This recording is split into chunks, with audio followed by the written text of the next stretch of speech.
Contractors that have been given jobs and have been mobilized and neglect to do so are showing crass disrespect for our nation. Mr. President, I want to particularly recall my trip on the Calabar-Odukpani-Itu Road recently. It will interest you to note, Mr. President, that on that fateful day, I missed my flight of 10 o'clock in the morning, having left Calabar to go to Uyo by 5 a.m. Means for about 5 hours I was on that road.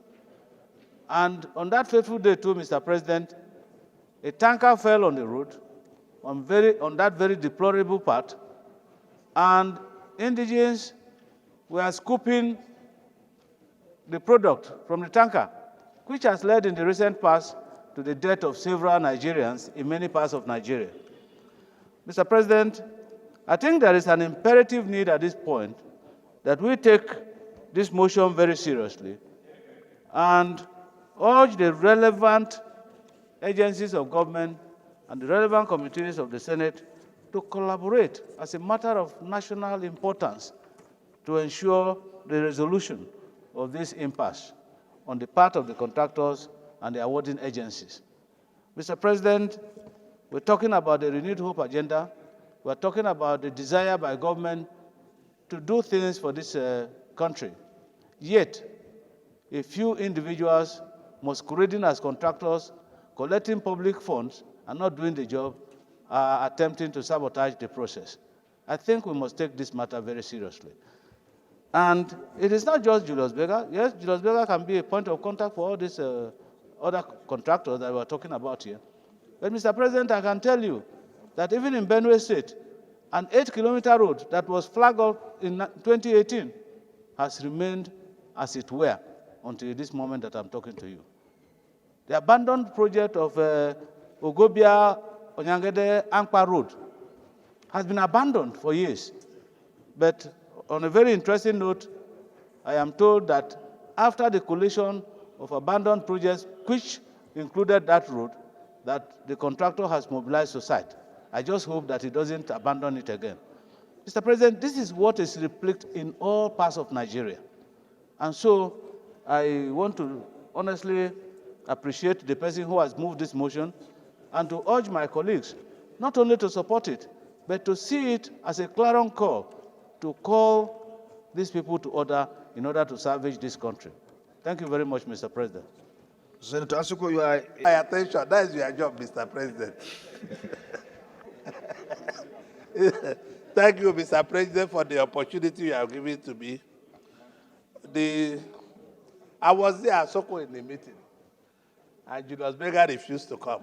They have been doing it in the 9th Senate. Most people summoned Julius Berger, they refused to come. And I urge this Senate to punish them. They cannot be doing this. If they're a construction company, they must listen to the parliament. It's not only Julius Berger.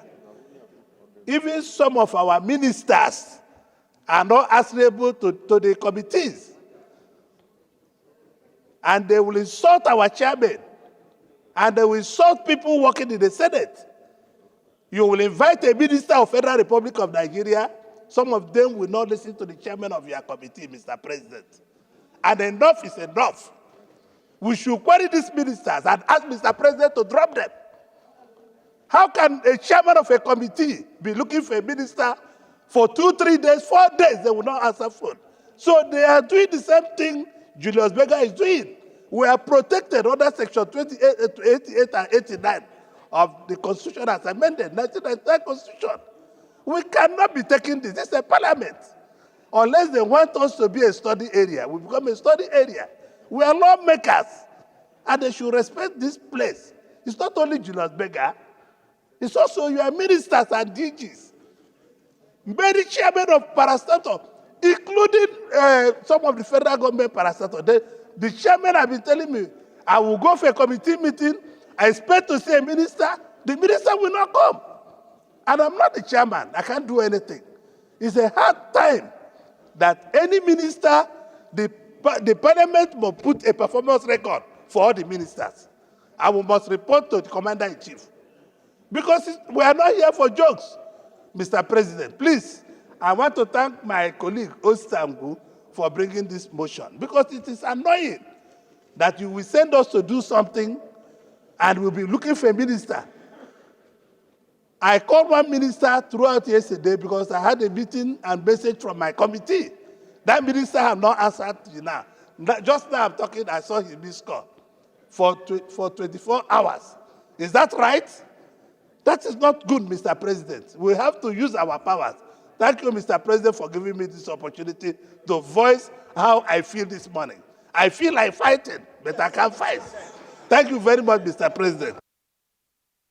Mr. President, I was in the meeting when Julius Berger was asked to come. They failed to come for the first time. And the minister was there. And we decided that we should give them a second chance. A letter was written to them by the clerk of the committee. Again, they failed to come. But I thought, Mr. President, the committee has all the powers to compel Julius Berger to appear before the committee. We don't have to bring this issue to this hallowed chamber. Yeah, no. Let me learn, please. Then you can talk. Under the 1999 Constitution, the committee has the power to compel any agency of government, any minister, to appear before it. And if he fails to appear before it, we can invoke that particular section of the Constitution and even cause him to be arrested and to be brought to either the committee or to the chamber. So we have not exhausted that at the committee level. So I believe we should first and foremost deal with the matter at the committee level. Compel Julius Berger to appear before the committee and hear why they could not complete the road after collecting colossal amount of money. As far back as 2020, Mr. President, distinguished colleagues, I was on this particular road on oversight, and at that time, all the contractors working on that particular road were on site except Julius Berger. When we came back to Abuja, we called them, and they said they have submitted a request for variation because of escalation of prices. The ministry is yet to give them a go-ahead. And this has been the matter since then. Mr. President, I'm not in support of what Julius Berger is doing. What they are doing is certainly condemnable, but bringing them to this chamber or discussing them about, discussing the issue in this chamber will amount to elevating them. We should deal with it at the committee level. I also submit, Mr. President.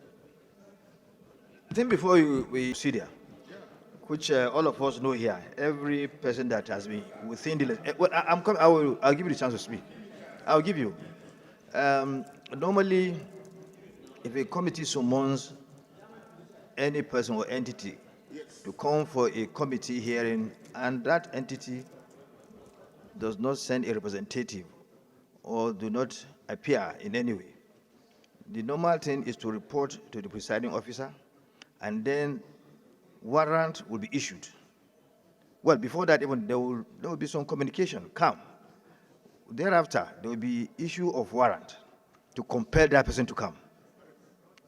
If that is the case, then of course this motion is not necessary because it's a matter of procedure, and we know it. Anybody within the legislature for a long time is experienced in this in the legislative work will understand that. There's no need for motion. Yes, no, yes, no, but he raised a fundamental issue. You talk, but it's good when somebody is raised an issue which we know. We need to voice it out. Senator Ningi.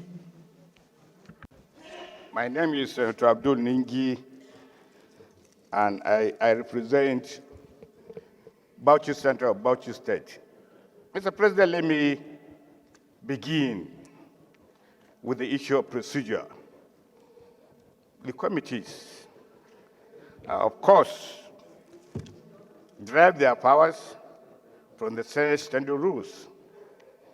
The Constitution gives the National Assembly such powers. There is no way, there is nowhere in other paper, nor in the powers and privileges of the National Assembly, does a committee chairman is saddled with the capacity to compel. It is the presiding officer that confers. And therefore, when a matter of this nature is brought before a house, the committee now seeks the mandate of the entire Senate. The mandate of the entire Senate is quite different from the mandate of a committee superintended by a chairman. So I don't want us to dilute this matter. This matter, Mr. President, should not be diluted. It is a serious problem. And it is not just Julius Berger, like I said.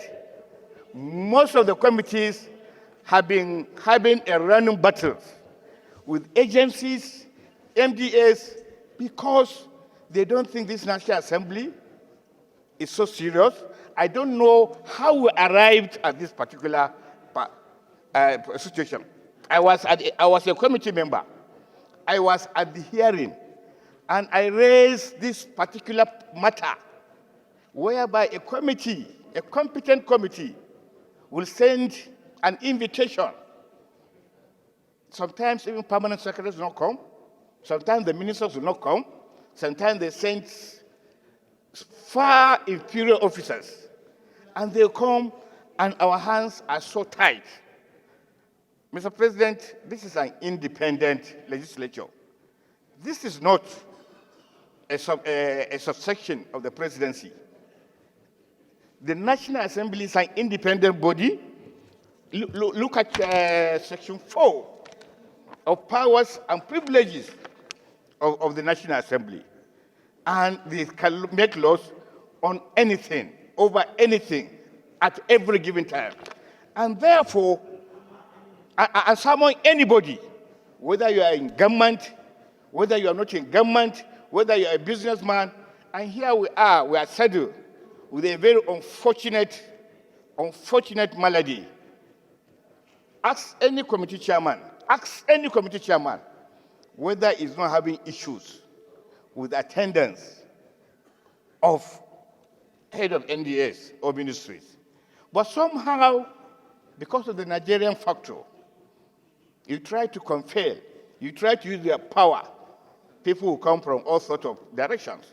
Please, he's a member of our party. Please, he's a Yoruba man. Please, he's from Bauchi State. And these are happening, these are recurring dismal in our functions. And therefore, I have not seen for a very long time when Julius Berger appeared before the Senate. I have not seen for a very long time. And when Senator Aliru, with all sense of responsibility, said the committee should, and I want Aliru to tell us, how will the committee do? What can the committee do? The only way the committee can do, the only thing, is to reach out to a presiding officer,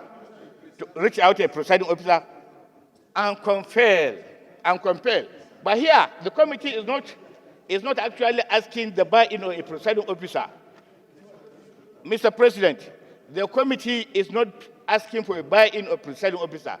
The committee is asking for a buy-in of the Senate. The Senate, Mr. President, is bigger than a presiding officer. Once senators are in concurrence as to what we do, as long as we do not violate these rules, as long as the rule is complementary to the Constitution, the presiding officer cannot say no. The presiding officer, of course, is just but one of us. And therefore, this particular motion is not calling for a buy-in of a presiding officer. It's calling for a buy-in of the Senate in its entirety.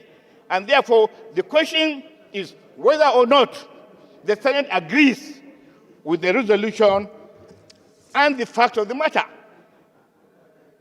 Mr. President, lastly, if we continue to dilute matters of this nature, like this, in a manner that we're trying to do, then you go out there, you are taken for a ride, nobody respects you, and therefore we have to look inwards.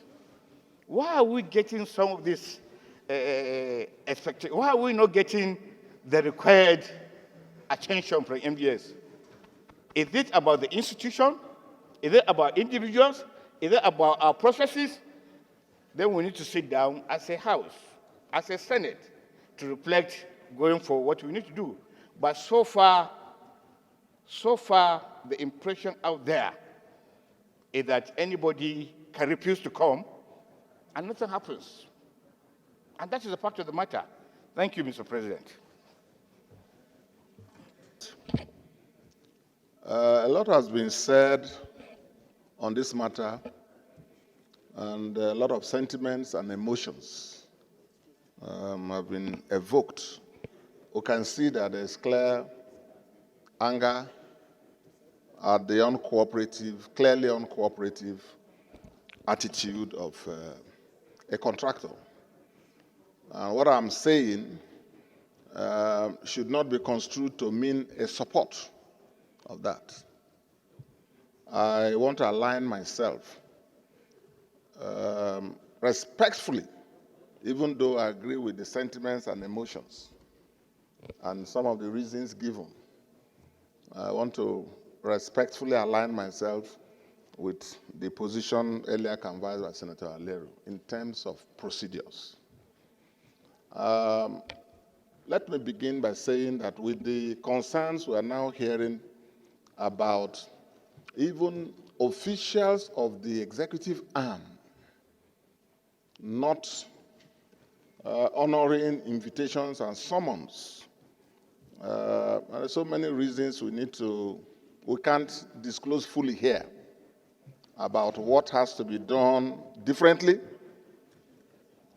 by members, by committees, and also the leadership. I believe that those matters, as we say in my place, and the German will say, the stomach of a crocodile should not be opened in the marketplace. Because you don't know if you will see, you can't be too sure what you will find inside.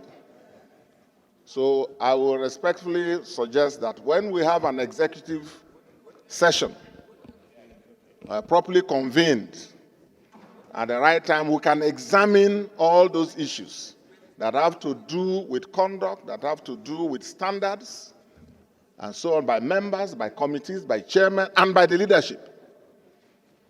Now, coming to this, I am a believer of the fact that this plenary, the plenary of the Senate, is a sacred place. And that's why I've never been in support. It's only very rare cases that I will support a situation where even people come here on plenary to make statements. This plenary, anytime we are meeting in plenary and the mace is lying there bearing the insignia of the country, solemn, it means that this is the meeting of Nigeria. This is the meeting, anytime we are meeting in plenary, is a meeting of the Federal Republic of Nigeria by its elected senators. So that is why I've always not been in support. That is why I agree with the views by Senator Alero that in the case of disobedience or recalcitrance by people invited, that the committees already have by the rules, by our rules, and by also the Constitution, the powers have been vested in the committees to compel attendance. To compel attendance. The procedure is there. And they will make an application to the presiding officer, who will now sign the necessary proceedings. So I agree that even discussing a corporate entity, no matter how big, no matter how, we're elevating them. That's why I say we should protect the sanctity of the plenary. So to that extent, I spoke in support of this road. I sat in those proceedings. I saw the minister. I attended to give support to it. But I think that we should not elevate a company to the level where senators of the Federal Republic would begin to talk about. Our committees have the powers to deal with it. If we need to issue a warrant, if the committee needs to compel the attendance with a warrant, the powers are already there. They will make a necessary application to the presiding officer, even today. But I caution that we should not, even in that, we should not take decisions out of emotions or out of anger. There should be effort made to put across so that this Senate, like equity, and equity like a court, should not act in vain. We should not act in vain.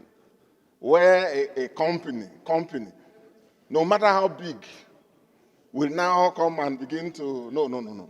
I think that's why I support Senator Lerio's position. I agree with my good friend. It's one of the first times we'll be disagreeing, but we are united. All of us are united about how to get people to respect the authority of the Senate, of any committee. If you disrespect a committee, you are disrespecting the Senate. You are disrespecting the National Assembly and the Constitution of the country, which we shouldn't allow. But there are ways. Thank you very much. You've made your point. To go about it so that we don't accelerate or promote them too much. Thank you very much. I also agree with the sentiment raised by Senator Ningi. He's worried. We are also worried. And whoever listens to him carefully will understand why we should be worried. We don't need to elaborate. It's a fact. Can you listen? Listen, please. Listen. But Senator Dixon has explained everything. And I thank you. I thank him for his explanation.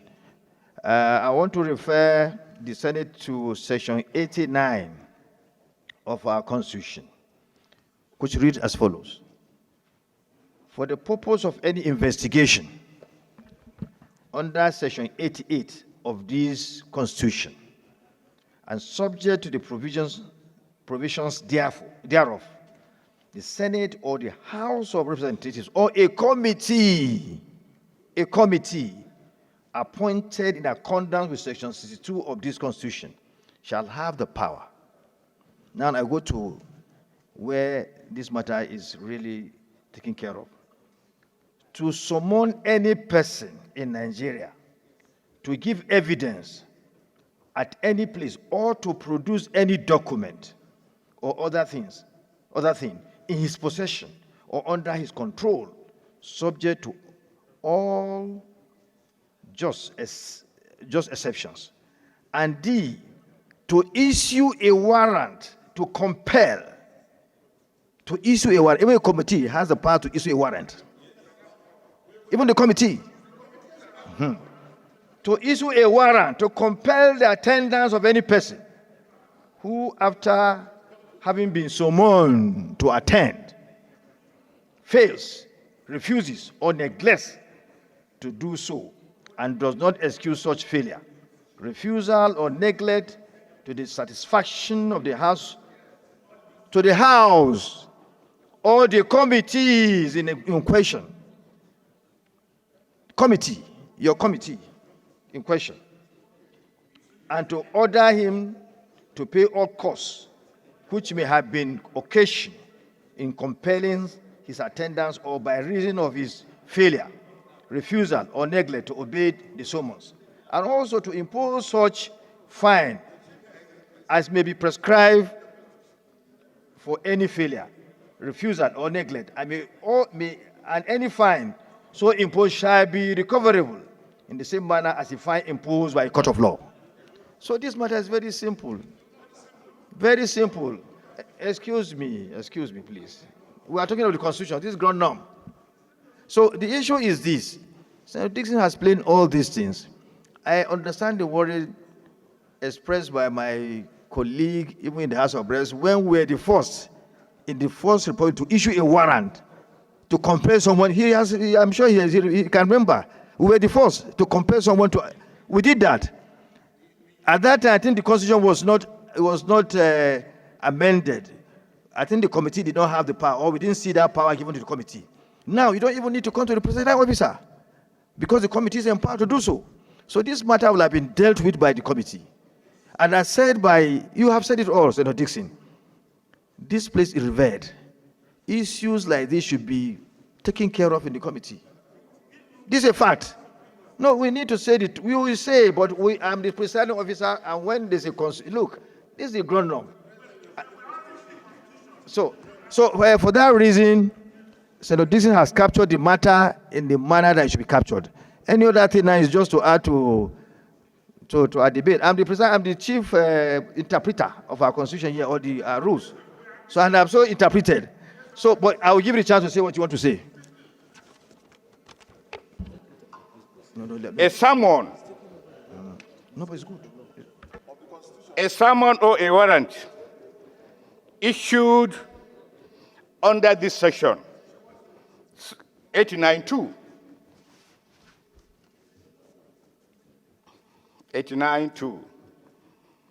A summon or warrant issued under this section may be served or executed by any member of the Nigerian Police Force or by any other person authorized in that behalf by the President of the Senate or the Speaker of the House of Representatives, as the case may be. Therefore, the cardinal issue of warrant rests with a presiding officer, President of the Senate or a Speaker. Don't allow us to please embarrass ourselves. No chairman signs a warrant. No chairman. Thank you. Thank you. Your order is sustained. But somehow, my views are totally and fundamentally different. Your Excellency, I'm happy you are now seated when I have this opportunity to speak. I associate myself 100% with some of the sentiments expressed by distinguished Senator Dixon. That these chambers is not a place you bring contractors to. Because by doing that, we give them an undeserved respect. But my first question, why I say I'm happy you are the one on seat. I was a governor in Edo State, the way we have a federal government at the federal level. When I issued or I approved the recommendation of a tenders board or procurement process, and a contract is awarded, and I confirm from the Ministry of Finance that money has been paid, I go around to check if the money paid, if the job being done is up to the value of the money that has been paid. And should I find that the contractor is no longer working, even when we have paid, it is not the House of Assembly that helps me to bring an irresponsible contractor to justice. The first thing that we do, following the laws of procurement, because there's always a contract. In that contract, there are usually clear provisions as to what should be done when money has been paid and the contractor abandons site, or if the contractor is at site, is working at such a low pace of work that the job might not be completed within the time frame provided for in the contract agreement. But my people have a saying that When an elderly man has shared akara with a small child, he loses respect in the eyes of the child. But we are discussing a contractor here who appear to be more powerful than the Ministry of Works that awarded this contract. I think these two people who are arresting the president, they are part of those who have spoken. Asuku, we will issue warrant of arrest for against lawyer SAN. I'm with you. What do we do when a senator left his seat while a distinguished senator is on his feet in order to confuse and try to persuade the Senate president, and you are diverting his attention? It is my privilege to be heard clearly without disturbing the president. Yes, you are right. And Asuko, I don't have to be a boxer to be able to keep you under control. So, sir, Mr. President, I am sure in your 8 years as governor, you have had cause to deal with contractors who collected money and thought it was a Christmas gift. Please, do I have the permission of the House? Osita, please.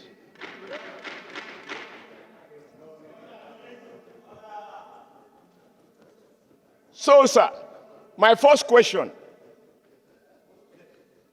Who is complaining?